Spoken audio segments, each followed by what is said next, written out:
Assalamualaikum warahmatullahi wabarakatuh. Alhamdulillahilladzi anzala sakinata fi qulubil mu'minin liyazdadu imanahum ma'a imanihim wa huwa alladzi khalaqal mauta wal hayata liyabluwakum ayyukum ahsanu amala. Asyhadu alla ilaha illallah wahdahu la syarikalah wa asyhadu anna Muhammadan abduhu wa rasuluh. Allahumma shalli wa sallim wa barik ala nabiyyina Muhammad wa ala alihi wa sahbihi. Marhaban ya Ramadan. Perkenalkan, saya Muhammedi, Kepala Sekolah SD Al-Azhar Medan. Dalam kesempatan kali ini saya ingin menyampaikan selama bulan Ramadan ini kami guru-guru agama yang ada di SD Al-Azhar Medan ingin berbagi tausiah menjelang berbuka puasa di bulan Ramadan ini.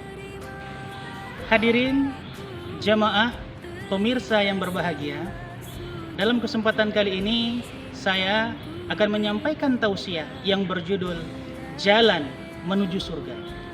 Allah Subhanahu wa Ta'ala menciptakan kita sehingga kita bisa hidup di dunia ini, tentu ada ujungnya. Dan yang paling kita harapkan adalah kelak di akhirat kita masuk ke dalam surga Allah Subhanahu wa Ta'ala.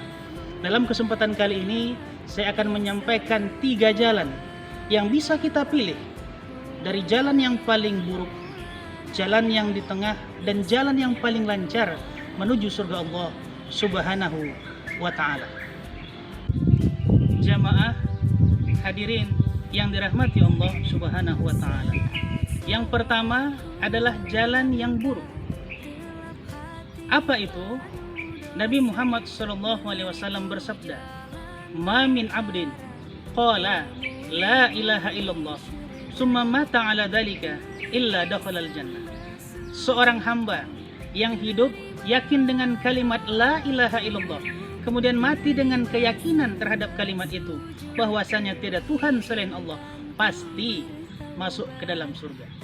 Seorang bersahabat bertanya, "Ya Rasulullah, walaupun dia banyak maksiatnya, pembunuh, penjudi, pezina?"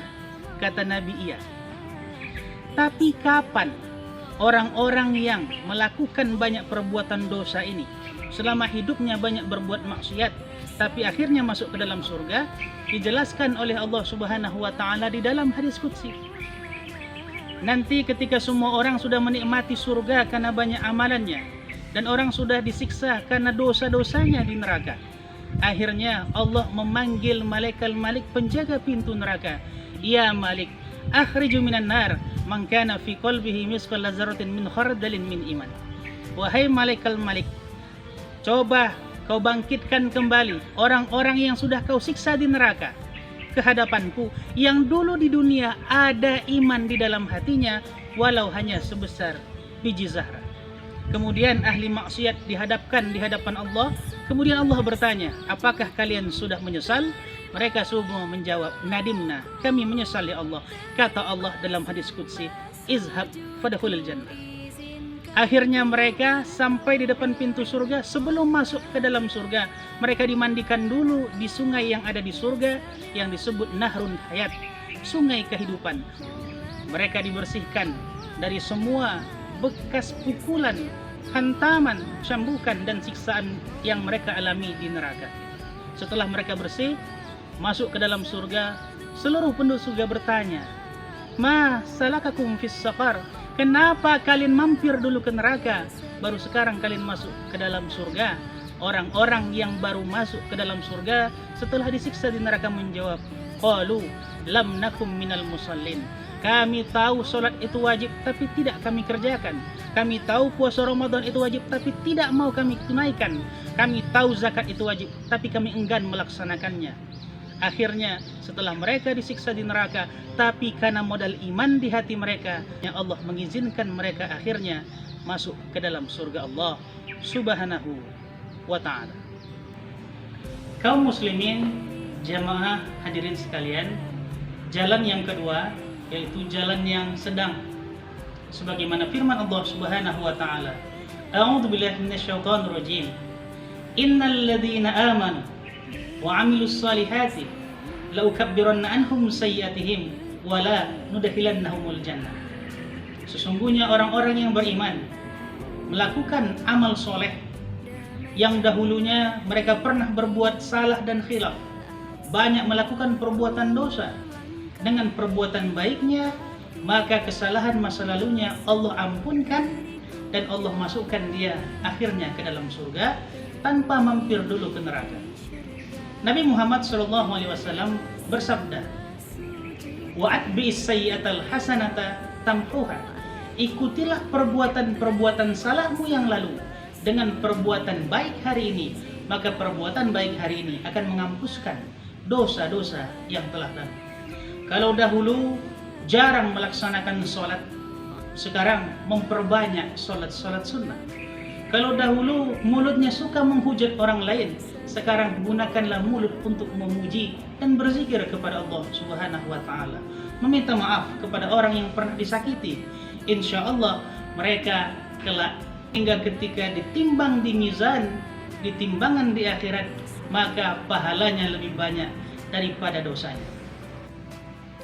Jamaah pemirsa sekalian, jalan yang terakhir yaitu jalan yang ketiga, jalan yang mulus yang mudah-mudahan kita tempuh untuk menuju surga Allah Subhanahu wa taala.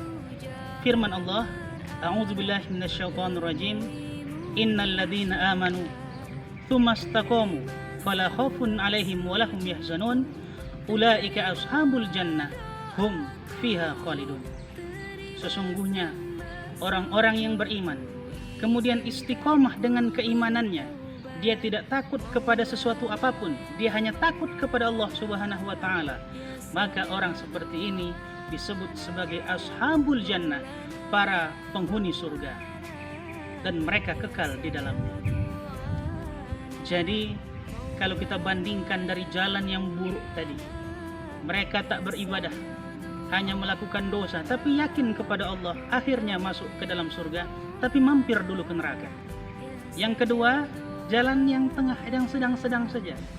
Mereka yang sadar pernah berbuat dosa, kemudian bertobat dengan melakukan amalan-amal soleh, dan akhirnya Allah masukkan ke dalam surga tanpa mampir dulu di neraka. Yang paling kita inginkan, keluarga-keluarga kita harapkan. Yang ketiga, yaitu istiqomah dalam beribadah dan berbuat baik.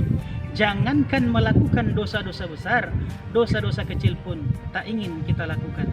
Sebagai contoh sederhana, ketika kita jalan, kemudian di jalan kita lihat ada paku yang kalau kita biarkan paku itu di jalan akan menusuk kaki orang, akan melubangi ban kendaraan orang lain. Kita ambil, kita buang ke tong sampah. Kata Nabi, amalan seperti itu lebih besar pahalanya ketimbang sholat sunat 200 rakaat. Jamaah hadirin yang dirahmati Allah, demikianlah tausiah yang bisa kita sampaikan. Mohon maaf atas segala kekhilafan. Terima kasih atas segala perhatian. Selamat berbuka puasa. Assalamualaikum warahmatullahi wabarakatuh.